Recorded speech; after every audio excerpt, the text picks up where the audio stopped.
bedewî reng Xweş û şêrîn e cihê jiyanê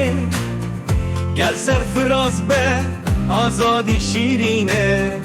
Ava bikin var warê dilovanê Zaxo ser sînor li deşta Amed bajarê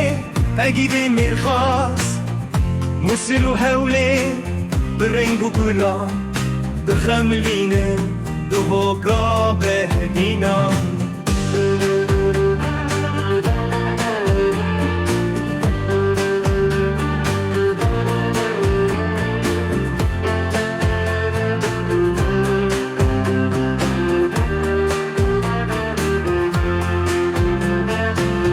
Silêmanî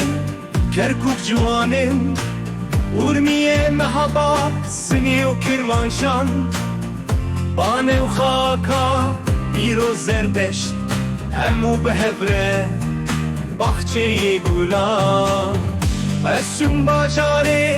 bedewî reng Xweş û şêrîn e cihê jiyanê Gel serfiraz be azadî şîrîn e Ava bikin var warê dilovanê Bingola girî qes bedlîsn û şûwan Erzurum ser sînor bi huşta zozan